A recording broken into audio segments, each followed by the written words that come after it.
Você está no canal Mais Pague. No momento, iremos iniciar a leitura de mais um capítulo do livro Agora que Sou Mãe, Os Desafios e Aprendizados da Maternidade, escrito por Flávia Kalina, A Autonomia do Bebê. Seria incrível se todas as pessoas que quisessem ter filhos ou estivessem grávidas pudessem passar um tempo com outras crianças para ver o quanto elas são capazes. Por ter trabalhado com educação infantil, eu tive esse privilégio.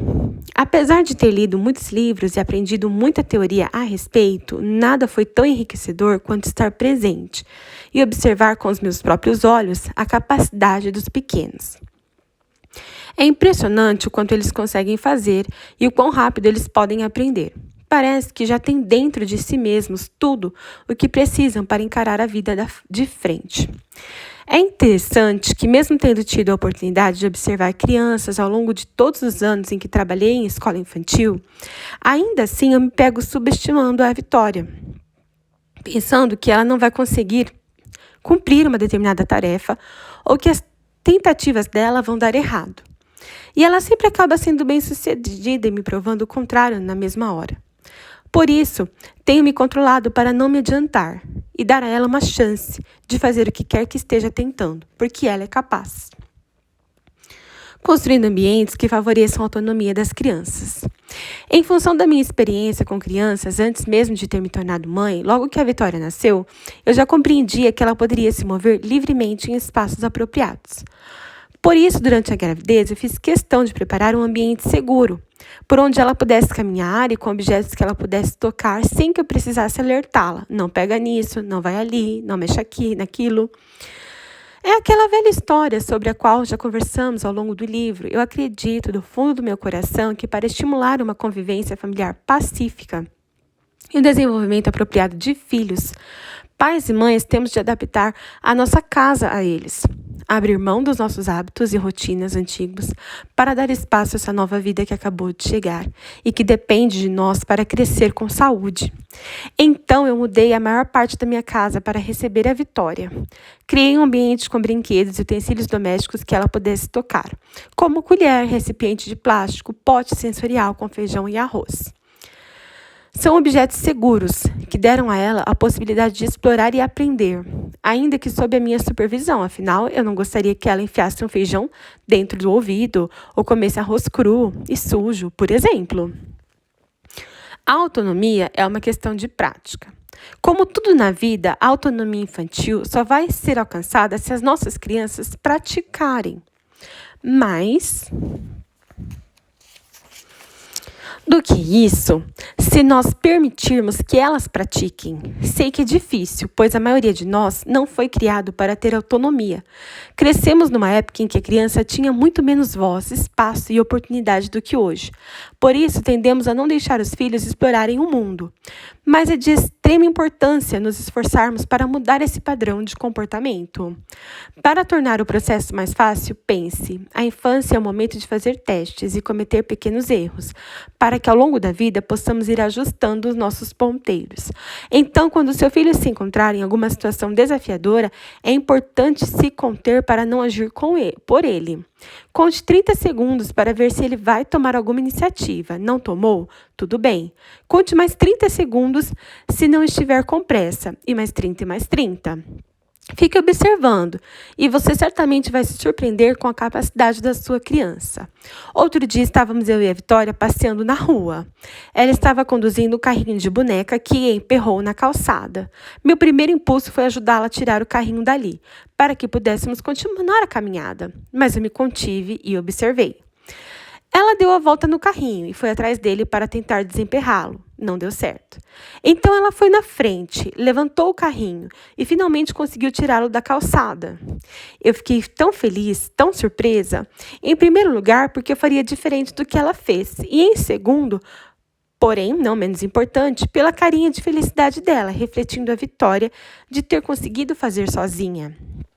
Num primeiro olhar, pode até parecer uma coisa boba, mas acredito ser um grande marco.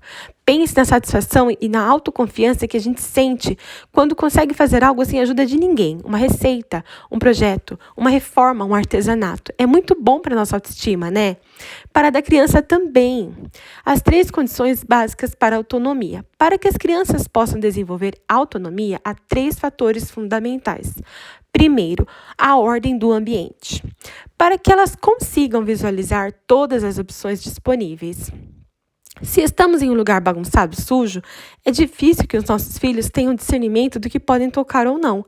Por outro lado, quando eles sabem que aquele lugar foi organizado pensando neles, eles ficam mais livres, se sentem mais à vontade para explorar as possibilidades. Rotina. Como eu já falei em outros capítulos, crianças precisam de rotina e previsibilidade. Para elas é confortável saber o que vai acontecer, qual o próximo passo, qual o plano para os próximos dias, para as próximas horas do dia. Se elas tiverem conhecimento de que vão tomar banho dali a alguns instantes, podem começar a se organizar tirando a roupa. Se elas souberem que a mãe ou o pai vai cozinhar, podem ir se preparar para ajudar a arrumar a pia, lavar a louça.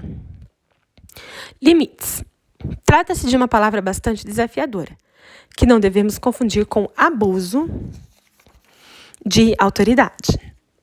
No caso da autonomia, nosso papel como pais e mães é delimitar lugares seguros para os filhos e esclarecer até onde eles podem ir. Na hora de cozinhar, por exemplo, é importante colocar regras para o uso do fogão. Só pode se aproximar quando a mamãe estiver presente. Esses 3 fatores são fundamentais para a segurança de filhos. Mais do que isso, para nós nos sentirmos seguros de que aquele é um ambiente apropriado para eles brincarem, explorarem e aprenderem. Afinal, somos legalmente responsáveis por pequenos e devemos zelar sempre pelo bem-estar deles. Cuidado! Você transmite ao seu filho o que sente. No meu canal do YouTube, muitas pessoas se mostram impressionadas nos comentários dos vídeos. Nossa, como a Vitória é inteligente! Tão novinha e já está sabendo fazer isso tudo. É claro que para o ego de mãe é uma delícia ouvir esse monte de elogios, mas na verdade eu sei que a minha filha não é mais esperta do que nenhuma criança. Ela apenas teve oportunidades de viver aqueles momentos, de fazer aquelas atividades, de subir a escada sozinha, de servir um copo de água em um copo de vidro, servir água num copo de vidro. Para reafirmar que isso não é uma questão de capacidade, já presenciei diversas vezes na escola onde eu trabalhava, mães e pais superprotetores ficarem surpresos com as habilidades dos filhos. Nossa, filho, você consegue colocar o casaco sozinho e fechar o zíper? Aparentemente, vestir-se sozinho não é uma tarefa que seu filho estava habituado a fazer em casa, mas bastou lhe dar-lhe autonomia, que é o que a gente fazia na escola, para que ele se mostrasse plenamente capaz. Acredito que a maneira como lidamos com os nossos medos afeta e muito nossas crianças.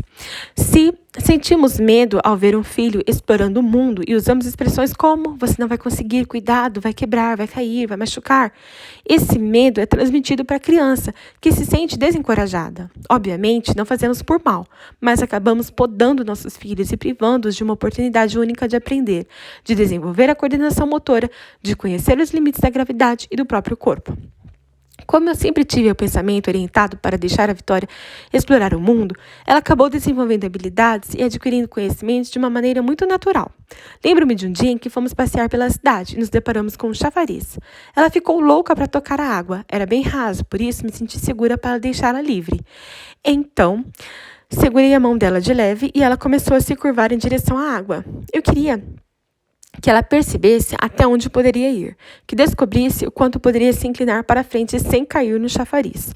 Tudo isso está registrado no vídeo Ninguém Segura Esse Bebê, que foi um dos vídeos sobre autonomia que mais repercutiram no meu canal.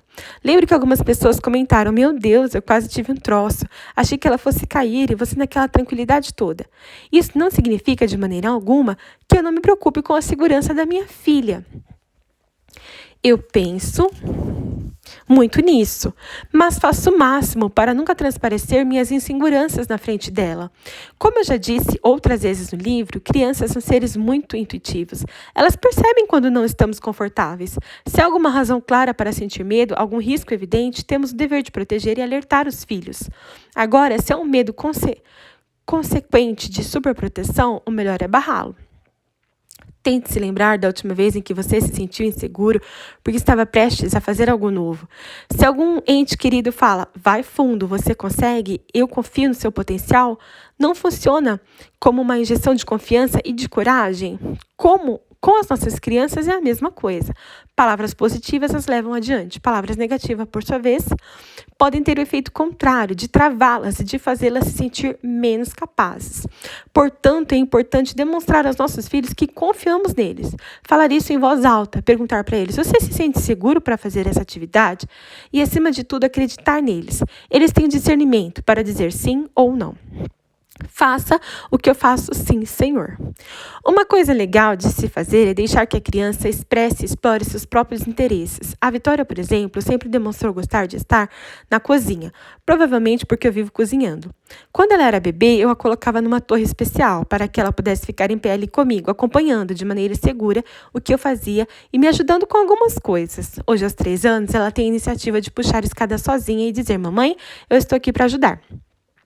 É claro que essa é uma ajuda que tem limites. Quando ela era mais novinha, eu não dava uma faca afiada ou um copo de vidro fino para ela lavar. Começamos com um pote de plástico, depois passamos para algum recipiente de metal, então para um vidro grosso e assim sucessivamente, para evitar acidentes. E aí, eu volto a uma questão crucial nesse capítulo. As crianças são capazes, muito capazes, inclusive, de notar quando tem riscos. Com base nas nossas falas e atitudes, elas percebem que devem ser cuidadosas ao carregar um copo de vidro, por exemplo. Hoje a Vitória já fala: mamãe, isso é de vidro, né? Então, cabe a nós dar o exemplo. Às vezes, eu quero pegar 4 copos ao mesmo tempo, um com cada dedo. Mas não faço, porque sei que a Vitória está me observando e que provavelmente vai querer fazer igual. Todos os comportamentos dos nossos filhos são reflexos dos nossos. A maneira como a gente vê o mundo é a maneira como eles também veem. E isso é algo tão lindo quanto assustador. É preciso ter paciência. Um momento muito desafiador para dar autonomia para a criança é quando estamos atrasados. Porque uma coisa é o fato: a criança demora muito mais do que nós para fazer certas coisas. Então, se o tempo é curto, o nosso impulso de realizar as tarefas pelos nossos filhos é ainda maior do que habitualmente. O ideal para evitar que isso aconteça é se programar.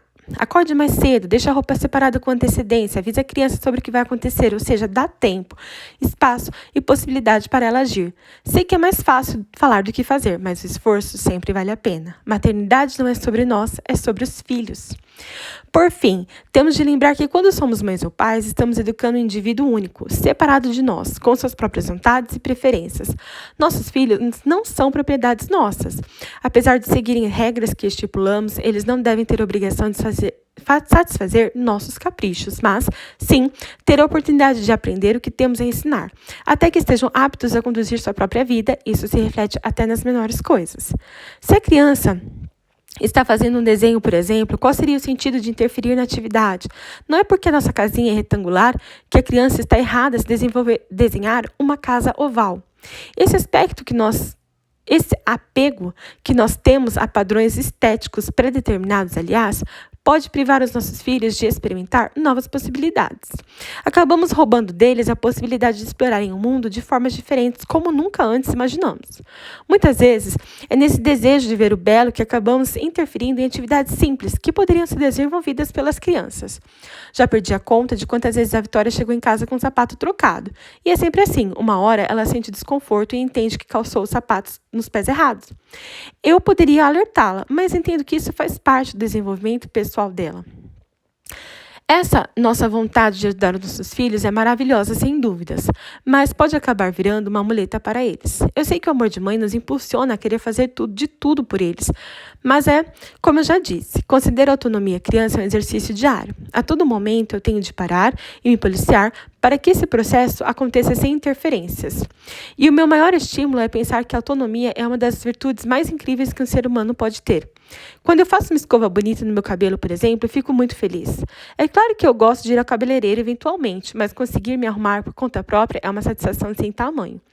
Por isso, sempre que você perceber que o seu filho está engajado numa atividade, Tente se segurar para não interromper o pensamento dele. Procure não interferir, nem fazer sugestões caso ele não pergunte nada.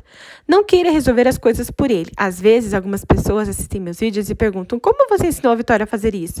Por incrível que pareça, a resposta é muito mais simples do que imagina.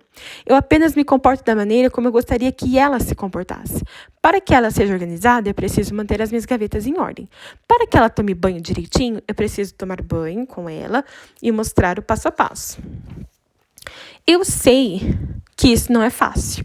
Mesmo sabendo dessas coisas, percebi, assistindo alguns vídeos antigos, que eu interfiro mais do que o necessário nas coisas que a Vitória está fazendo. Percebo que 99% das vezes não é necessário sequer falar, basta agir. Mais uma vez, repito, as crianças aprendem muito mais vendo do que ouvindo. Se nós realmente prestarmos atenção à capacidade dos nossos filhos e confiarmos neles, vamos presenciar as maravilhas da infância. E é disso que eu mais gosto na maternidade, ver meus filhos crescerem e aprenderem por eles mesmos. É fascinante. Obrigada por acompanhar a leitura desta parte deste capítulo do livro Agora que Sou Mãe, Os Desafios e Aprendizados da Maternidade, escrito por Flávia Kalina.